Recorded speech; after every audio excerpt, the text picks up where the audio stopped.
This is a video on the M79, debunking some of the myths you may have heard. Hopefully that will be able to cover some of the questions that have been going around about the M79. One of the myths that you may have heard is that the M79 is unreliable. That may have been true for the original prototype sample that Milsig sent out to a couple of YouTubers and myself. However, since then, they have adjusted a lot of the parts on the inside and sent a second sample, which works much better. The key is to make sure you have enough pressure and that you don't have, darts jamming, and you adequately maintain your blaster by lubricating it, tightening things need to be tightened to make sure that there's no dirt and buildup. But this is an M79 straight out of the box. We've probably fired a lot of magazines, at least several dozen magazines through this one.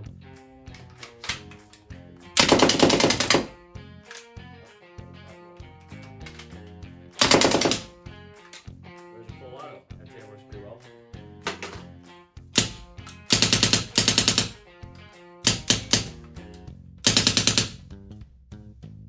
Yeah.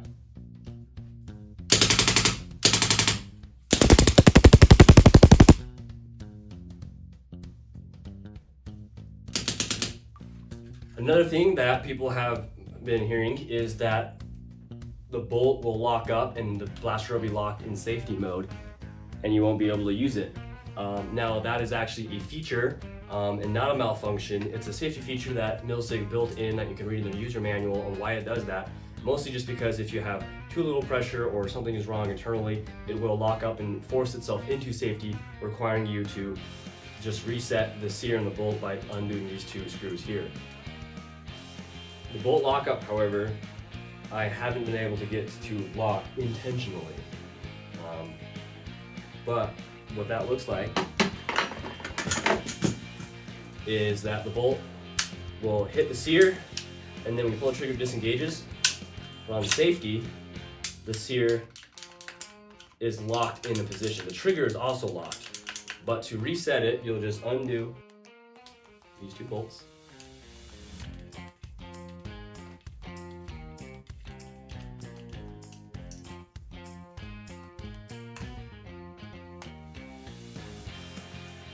And then you'll be able to reset your sear.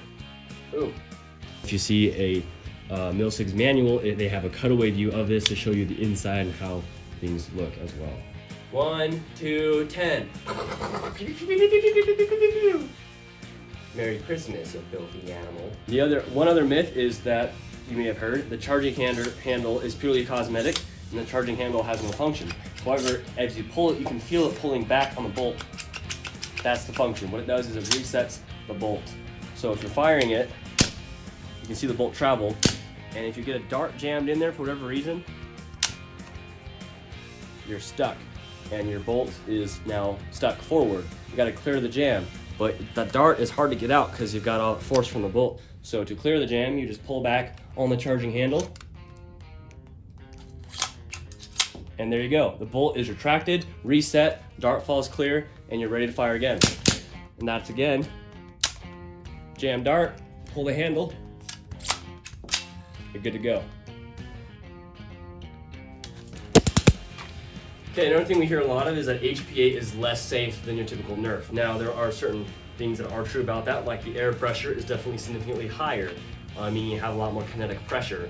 However, the parts that are holding the high pressure are actually high quality. The regulators are tested with a hydro testing, the tanks are solid aluminum, the regulators are standard paintball, high spec. The M79 itself is mostly strong polymer or metal, so it's very safe. If you compare that to a Springer blaster, which oftentimes are 3D printed with like a K26 spring, which has about 14 or 17 pounds of force, I can't remember the exact number, but you have a lot of force behind that spring, which as far as the moving parts go is similar to those moving parts as well. So if you put your finger in a Caliburn magwell and pull the trigger, it's gonna hurt. If you put your finger in an HPA magwell and pull the trigger, it's gonna hurt. But as far as overall safety goes, the pressure itself is highly regulated and made out of very durable materials, which actually have a lot of built-in safety features. Like these knobs here are release valves. So if your regulator does fail and you've got 3,000 PSI coming out at you, the regulator that fails is designed to vent that gas out the sides before it even gets to your blaster or any of your equipment. And so there's built-in safeties into this gear, which is almost safer than your typical Springer as well, if you consider overall design for safety in mind. And a lot of people like to remove their locks and safeties on their modified blasters anyway. You can't as easily bypass the safeties on HPA because they're built in, hardwired into it. So hopefully that clears up a little bit of confusion about HPA, and the real safety comes from the fact that you have higher quality parts, full metal, that are mass produced with those safety specs in mind, not just 3D printed in your basement. So another myth is what tanks work, what tanks don't work. A lot of people are confused about that.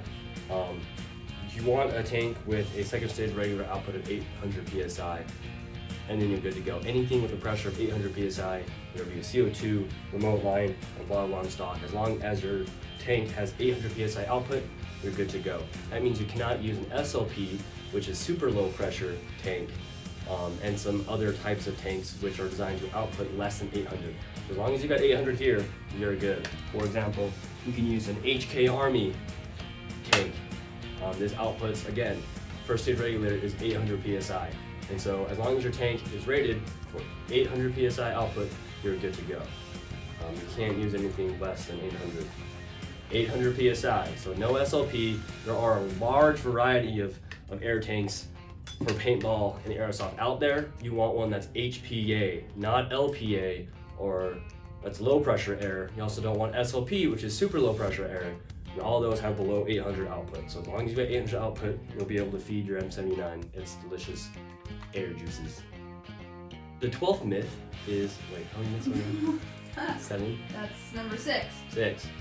The 6th myth is that you'll be making pew pew noise on the field, and that means that you'll just be pointing your blaster and saying pew pew at people. However, this is not one of those guns. Sorry, not one of those blasters that lights up with lights and it makes pew pew sounds. This one actually goes pew pew when you pull the trigger. Set my auto here. Set start. Just blew the heads off of the darts. Yeah, work the darts. And then full auto. I'm sure all the neighbors are loving that sound. Well, that's a lot louder of a pew than I can do, so pew pew to you.